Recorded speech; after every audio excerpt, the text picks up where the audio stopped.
সম্মানিত ধুবাবাসী যা উপস্থিত আছেন সবাইকে জানাই সালাম, আসসালামু আলাইকুম ওয়া রাহমাতুল্লাহ। অন্যান্য ধর্মাবলম্বী যারা আছেন আপনাদেরকে আন্তরিক শুভেচ্ছা।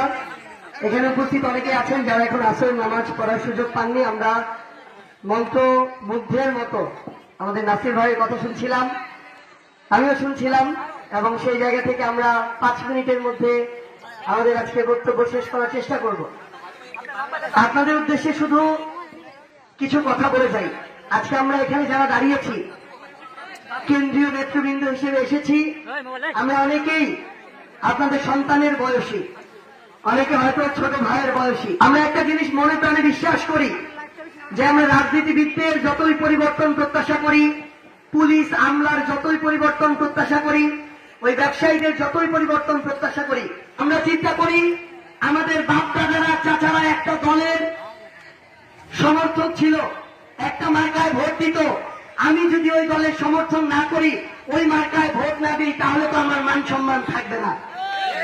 একটা দল ক্ষমতা পাওয়ার পরে মানুষের উপরে যদি জুলুম করে, চাঁদাবাজি করে, অন্যায় করে, অত্যাচার করে, ক্ষমতার অপব্যবহার করে, তারপরে যদি ওই দলের আমি দাস হয়ে যাই, মার্কার কাছে বিবেক বোধকে বন্ধক দিই, তাহলে কি এই বাংলাদেশের পরিবর্তন সম্ভব? কোনোদিনও সম্ভব না। আমরা আপনাদেরকে আহ্বান করছি, আগামীতে আমাদের যে লড়াইটা, এই লড়াইটা বিএনপি এনসিপি জামাতের এই দলীয় লড়াই না। এই লড়াইটা হচ্ছে ভালো আর মন্দের মধ্যে লড়াই, এই লড়াইটা হচ্ছে ন্যায় আর অন্যায়ের মধ্যে লড়াই, এই লড়াইটা হচ্ছে জুলুম আর মজলুমের মধ্যে লড়াই। আপনাদেরকে দুইটার মধ্যে একটা পক্ষ বেছে নিতে হবে। ওই একটা পক্ষে যারা থাকবে, আমরা যদি এনসিপি ওই পক্ষে থাকি আমাদেরকে সমর্থন করবেন, যদি না থাকি আমাদেরকেও সমর্থন করার প্রয়োজন নাই। আমরা আপনাদেরকে স্পষ্ট করে কিছু কথা বলি, আপনাদের এই ধোবাউড়ার কথাই চিন্তা করেন। এই ধোবাউড়াতে নতুন করে আরেকটা লুটপাট শুরু হয়েছে, এটা হচ্ছে বালু লুটপাট শুরু হয়েছে না? আমরা বিএনপিকে দেখলাম তারা একটা মেগা প্রজেক্ট শুরু করেছে, সেটা হচ্ছে খাল খনন মেগা প্রজেক্ট। এই খাল খনন শুরু করতে গিয়ে তারা শ্রমিকের টাকা খাওয়া শুরু করেছে, খালের মাটি খাওয়া শুরু করেছে, খালের বালু খাওয়া শুরু করেছে, এখন শুধু খালটা খাওয়া বাকি আছে।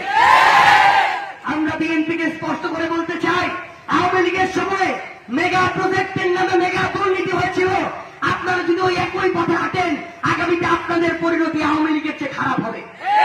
কারণটা হচ্ছে এই যে প্রজন্ম, এই প্রজন্ম এই অভ্যুত্থানের পরে এমন অনেক কিছু করে নাই, কারণ তারা সিদ্ধান্ত ঠিক মতো নিতে পারে নাই কোন সময়ে কোনটা করা দরকার ছিল।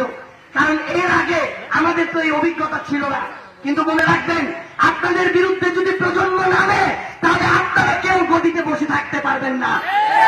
ভারতের বিজেপি বলতো যে ভারতের বিজেপির কোন মন্ত্রী নাকি কোনদিন পদত্যাগ করে না, অথচ ককরোচ জনতা পার্টি শিক্ষার্থীদের আন্দোলনে মোদির মতো একজন ওই দেশের প্রধানমন্ত্রী রাত 2টার দিকে লাইভে আসতে বাধ্য হয়।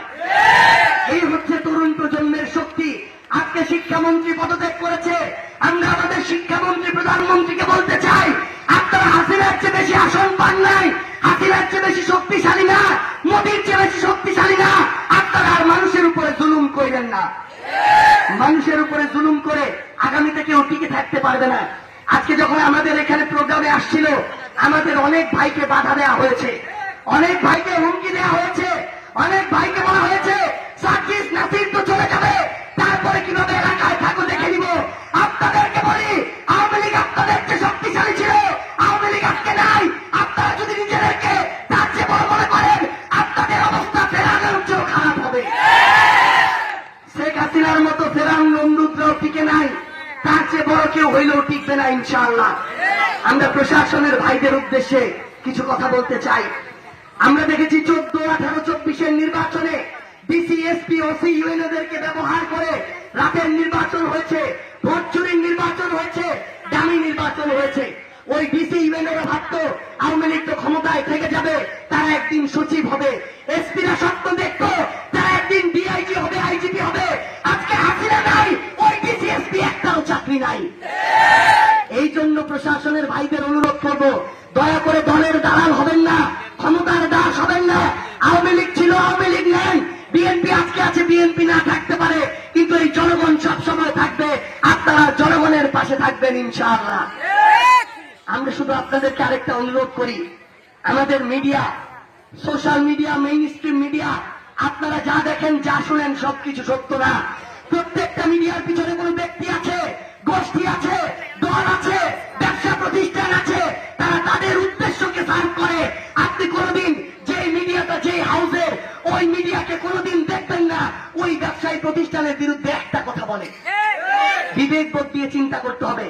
অনেক বড় মিডিয়া দেখবেন, নাম শুনলে মনে হয় ফেরেশতা, কিন্তু ওই মিডিয়াকে যে ব্যবসায়ী প্রতিষ্ঠান ফান্ডিং করে, ওই ব্যবসায়ী প্রতিষ্ঠান যত বড় লুটপাট করুক, ওই মিডিয়া কোনোদিন তাদের বিরুদ্ধে কথা বলে না।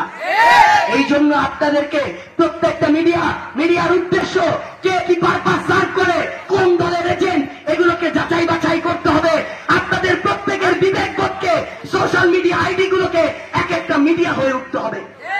মনে রাখবেন, আমরা যদি সত্যটাকে সত্য বলার স্পর্ধাটা না রাখি, যদি ন্যায়ের পক্ষে দাঁড়ানোর সাহসটা করি, তাহলে জুলাই অভ্যুত্থানে 1400 জীবন দিয়েছে, এরপর আমাদের ভাই হাদি জীবন দিয়েছে, আরো জীবনের পর জীবন যাবে, বাংলাদেশ ঠিক পথে যাবে না। এই জন্য আমাদের নিজেদেরকে আমাদের দায়িত্বটা পালন করতে হবে। এই নেত্রকোনায় সীমান্ত আছে, মনে রাখবেন, আবার ওই সীমান্ত যদি সুরক্ষিত না থাকে, বিজিবির ভাইদের পাশে যদি আমরা না দাঁড়াই, তাহলে এই বাংলাদেশ সুরক্ষিত থাকবে না। সীমান্ত যদি সুরক্ষিত না থাকে, সীমান্তে যদি হত্যা হয়, পুশিন যদি বন্ধ না হয়, মনে রাখবেন, যেদিন আমার সীমান্ত অনিরাপদ হবে, সেদিন আমার ঘর অনিরাপদ হবে। আমাদের ঘরকে নিরাপদ রাখতে হবে। এবং পরিশেষে জনাব সালাউদ্দিন আহমেদের উদ্দেশ্যে একটা কথা বলি।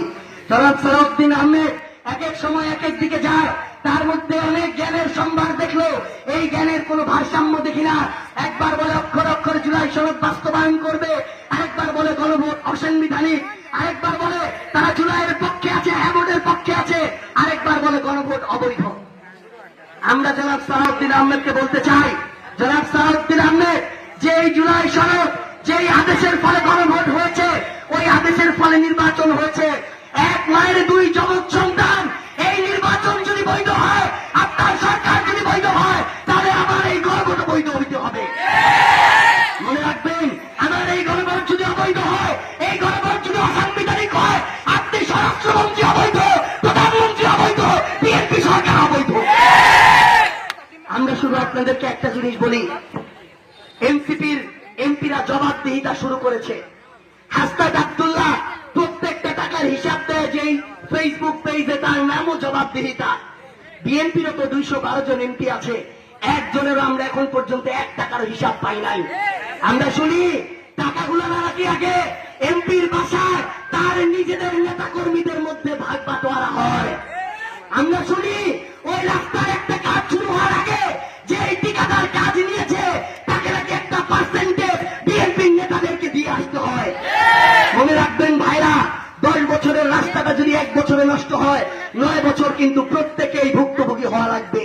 বিএনপির লোক ছাড় পাবে না, জামাতও ছাড় পাবে না, এনসিপিও ছাড় পাবে না। এই জন্য 5-10টা কালপ্রিটের জন্য লক্ষ লক্ষ মানুষের স্বার্থকে নষ্ট হইতে দিয়েন না।